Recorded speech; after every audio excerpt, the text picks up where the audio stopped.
Hello and welcome to PGurus channel. I'm your host Sri Iyer. Viewers, I hope you have been donating to our cause. It's very simple. You just type from your browser window paypal.me/PGurus.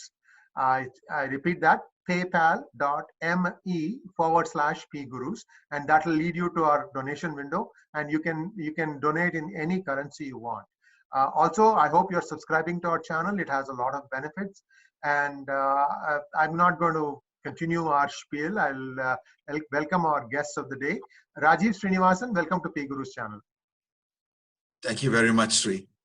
So Rajeev, today I would like to talk about the cybersecurity problems that have been plaguing India recently. You've had attacks on Kudankulam, and there's also evidence emerging that perhaps the Chandrayaan 2 also was sabotaged, which led to the crash of the module on the lunar surface. Now, this is not something that the layperson can get his or her arms around. So, why do you feel that suddenly India is facing all these cybersecurity attacks? Cybersecurity is something that I think India has ignored, and that's going to come back and bite us on the butt, because there are so many people out there who are doing so many hacking attacks on all sorts of things, and if we let ourselves be wide open, it's going to really end up in all kinds of catastrophic things. So in addition to the instances that you mentioned, there's at least one more, which is the WhatsApp hacking using an Israeli software called Pegasus. That also caused a mild kerfuffle in India. And then one more, more of a long-term threat, is the fact that quantum computing, at least according to Google, there is quantum superiority, which means that they've built a quantum machine that can work better than conventional computers. And let me just talk about it for a minute, and then we'll put it aside. Sure. The quantum computing, so far as I can tell, I'm not exactly an expert in it, is something where instead of using bits that have either 0 and 1, you have qubits that are quantum bits that could be on, off, or on and off, or they have multiple states where they're exhibiting quantum behavior, and therefore they have to be at a very low temperature, if I'm not mistaken, something like 4 degrees Kelvin, or just a little bit above absolute zero. So those are very fragile computers, but the things that they can do are interesting. And for our purposes, the one thing that quantum computers can do is they can do prime number factoring. You give it a very large number, and it can quickly compute the primes that were used to multiply, or were multiplied together to make that large number. Now, unfortunately, this is the basis of cryptography, where you have RSA algorithms, etc., where you depend on the fact that a conventional computer will take a long time, days, weeks, to be able to factor in this manner. So that is the basis of encryption. And if quantum computers become really viable, which is a few years off, then we have to find a whole new way of doing encryption. So that's just as an aside. But the specific instances that you mentioned, one is really nervous-making. That is Kudankulam. As you know, it's a nuclear facility on the Tamil Nadu coast. And the fact that people were able to break into the control systems, and this has now been acknowledged by the authorities, is scary, because they could have created a Fukushima-style meltdown, I assume, if you have control over the system. And secondly, there is a secondary issue, which is that Kudankulam has a fast breeder thorium reactor. And that is technology that many people would like to get their hands on. So if that technology has leaked out, India has an advantage in that India has a fair amount of thorium. And what thorium does, as many people know, is that the fast breeder will create more nuclear material than it depletes. So if you put a bunch of thorium into it, out comes some plutonium, which then can be used in a reactor, so that your net, you're creating new nuclear material. So that's very interesting technology. So Were people trying to get their hands on that, or were they trying to cause a meltdown? If it were the latter, that is even more scary, because that means, more infrastructure can be hacked by the same people. For example, you really wouldn't want to have your air traffic control system hacked by a hostile individual or hostile foreign power.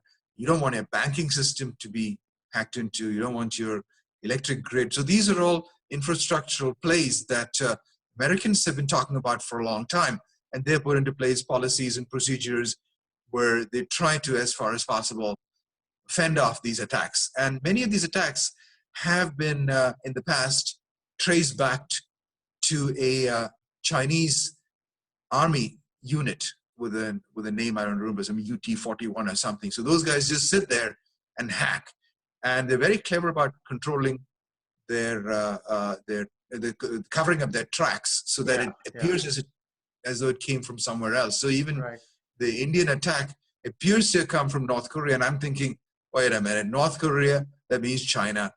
And of course, it's not only the Chinese. You probably remember the Stuxnet virus that was probably an American and Israeli entity that went into Iran's nuclear centrifuges and broke them, etc. So we got multiple, hostile entities that might be trying to break into our system. And so that is one on the Kudankulam side. And then the Chandrayaan, I read a report in the Financial Times, but I didn't see too much by way of corroboration elsewhere. They said that while Chandrayaan was in flight, ISRO got indication from, they didn't say exactly where, that their systems had been hacked. And that makes me wonder, because the lunar lander, Vikram, it had been going swimmingly. It was doing very well. And all of a sudden, at the last minute, the whole thing collapsed. It was a huge loss of prestige for us. And, if you remember the director of ISRO, Dr. Shivan, he actually broke down and he wept because it was so frustrating for all of them. And I wonder, was it just frustration, or was it the fact that they knew that somebody had actually sabotaged the lander at the last minute? So these are two things that are, really things that India needs to pay attention to. We had a gentleman named Gulshan Rai, who was the sort of cybersecurity czar at the center, and I've seen some articles written by him. He's no longer there; he's retired. But he's put in place some efforts to improve our cybersecurity readiness. But I think it's too little, too late, and we have to take it very, very seriously now. That's where I think we are. We're facing catastrophic break-ins. And it is indeed cause for concern. And I think, Rajiv, we should probably have a separate hangout on on public key infrastructure and quantum computing and encryption and so on, because there is so much there that can be discussed. And these are all things now that apply to common people. I mean, it's not something that, oh, I don't need to worry about it. This is cryptography, this is encryption, this is something that is beyond my needs. It's not true. Today, if you're going to go buy something from Amazon, this is well nigh being used. Every transaction has a new pair of keys being generated, and so on and so forth. So this is important, and we probably should do a hangout at a future date on this, because I do need to check a few things. I have done some work myself, but I need to be sure that I'm accurate when I'm making some facts. So Rajiv, thank you very much for expressing your views on cybersecurity. It is something that India has probably not looked at seriously enough, and I think they need to really look at it, especially in the finance sector. Remember that Bangladesh is still trying to figure out who robbed $80 million from their bank, from their central bank. Right. That's true. This has potentially severe implications for everybody. And even, to take your point one step further, everybody's using WhatsApp. And we think WhatsApp is end-to-end encrypted and therefore it's safe. And the recent Pegasus intrusion shows that that's not true. Anybody can be spied upon. And the commotion in India was that they thought the government was spying on it, but probably not. Maybe it was somebody else who was spying on you. So And 350 million people in India use WhatsApp. So encryption is something that all of us have to worry about. And we Yes. will do a more detailed thing. I also have to do some reading up on it, but it's Yeah. also very technical in a way. Yes, it is technical, but we'll try to make it as simple as possible for you to understand this. I have some thoughts on this. I mean, Rajiv, I'll give you some pointers and we can work on what we are going to discuss about. This is a vast ocean, one of the fastest Yeah. growing areas in the last decade or so. But I think it is important. We need to know where things stand. And in fact, I would even probably bring other SMEs on this topic. Professor Subhash Kak, whom I talk about on Yes. Vedic astronomy, is actually a cryptographer of some repute. Right. I mean, one discussion that I was having with him, it was all so technical. At the end of the thing, I said, I wonder if I can have this as a hangout or not. But regardless, we will have that discussion also. And thank you very much, Rajiv. Thank you. And Dr. Kak, he's a renaissance man. I mean, he's such an impressive person. His breadth of knowledge and depth. Yes, It's just yes, amazing. yes.